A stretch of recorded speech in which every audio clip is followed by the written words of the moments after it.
Здравствуйте, дорогие друзья. Добро пожаловать в очередной неделе с Милой Анатольевной. У нас была потрясающая неделя с ней на прошлой неделе.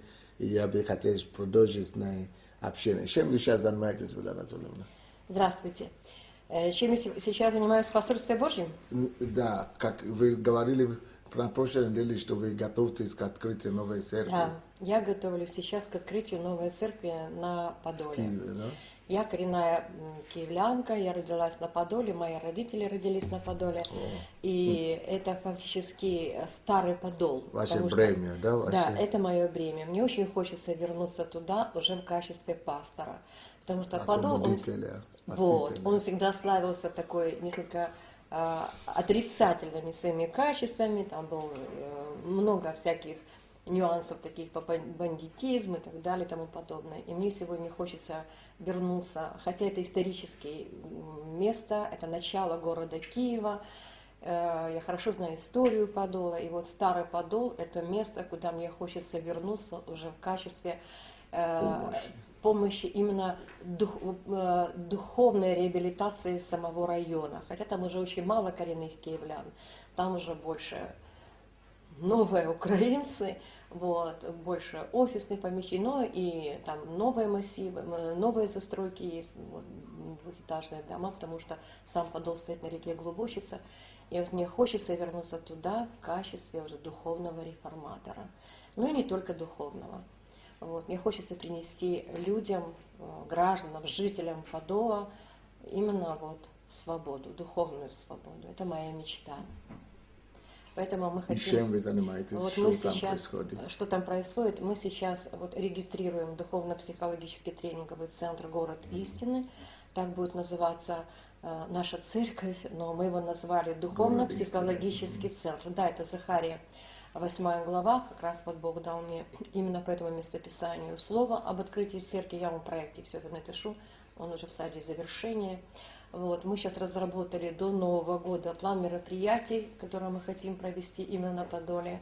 Вот, поэтому вот сейчас занимаемся именно вот развитием вот этого района, города Вы Подола. работаете с коллективом каким-то или с командой? Или нет? Да, Такое безусловно. еще, да? Есть у меня команда, с которой мы работаем. Это фактически мои помощники. Это те, которые уже сегодня реально отвечают за какие-то направления социальные. И сейчас то, что мы делаем в городе в Киеве, в разных районах, мы хотим сейчас это уже спроецировать именно на Подольский район. Это непосредственно движение спортивное, это открытие спортивного клуба.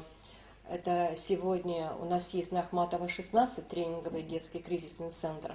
Мы такой же кризисный центр хотим открыть сейчас на Подоле. Это женский клуб, который у нас сейчас существует в Печерском районе.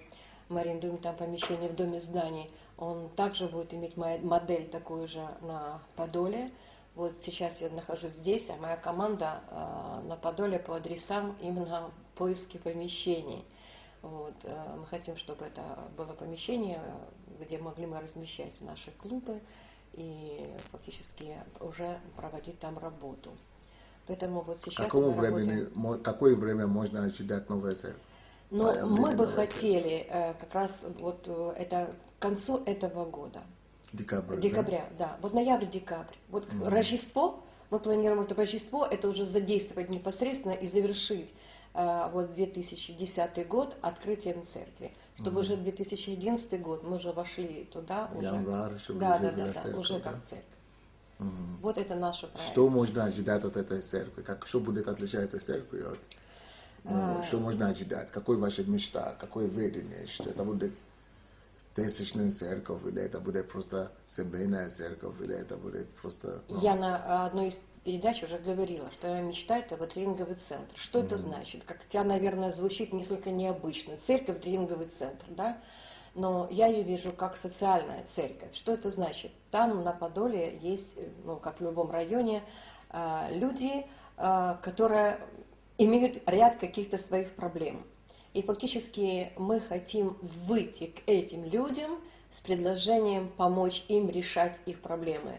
Но инструменты – это, безусловно, христианские программы, это Библия, это Евангелие, которое мы хотим принести во все сферы там на Подоле. Это работа с разной категорией людей. Но это не значит, что мы будем приглашать, ждать, пока люди придут к нам в церковь, вот, зазывать их.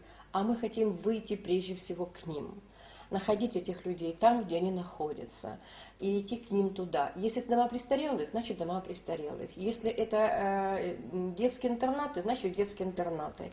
Если это женщины, которые сегодня страдают от насилия, значит мы их хотим пригласить к себе в клуб, но пойти к ним. Сегодня мы хотим достучаться в каждый дом. Если это дети, которые беспризорные, или дети, которые сегодня обделены вниманием своей семьи, мы хотим прийти к ним. Не сказать «идите к нам», это потом, это второй шаг. Но первый шаг, мы хотим прийти к ним. Сказать, что, ребята, у нас есть решение вопроса, мы хотим вам помочь, нам есть что вам сегодня дать, у нас есть инструмент, у нас есть программа, у нас есть то, в чем вы сегодня нуждаетесь. Фактически это наш принцип. Мы к ним делаем что-то там, а потом они идут к нам. Разве через 2-3 года, какой вы видите эту церковь? Ну, даже не через 2-3 года я вижу эту церковь. Ну, если все будет так, как мы запланировали, что в течение года мы уже видим ее тысячной. А 2-3 года это уже не пределы Подола. Это уже, у нас сейчас идут в пасторскую школу 2 человека, это уже за пределами Подола, открытие такой же модели, но уже, то ли это будут другие районы города Киева, то ли это вообще будут другие города или поселки Украины. Угу. То есть вы видите перспективу этой церкви? Безусловно. Просто... Пока есть люди, перспектива у церкви есть. Потому что пока есть человек, у него есть какая-то проблема. А если есть проблема, значит ему нужен Бог. Значит, пока люди есть на земле, и значит, нужны мы. Спасибо вам большое. Мы, конечно, хотели бы слышать больше и больше поговорить о вас, и мы это больше услышим завтра.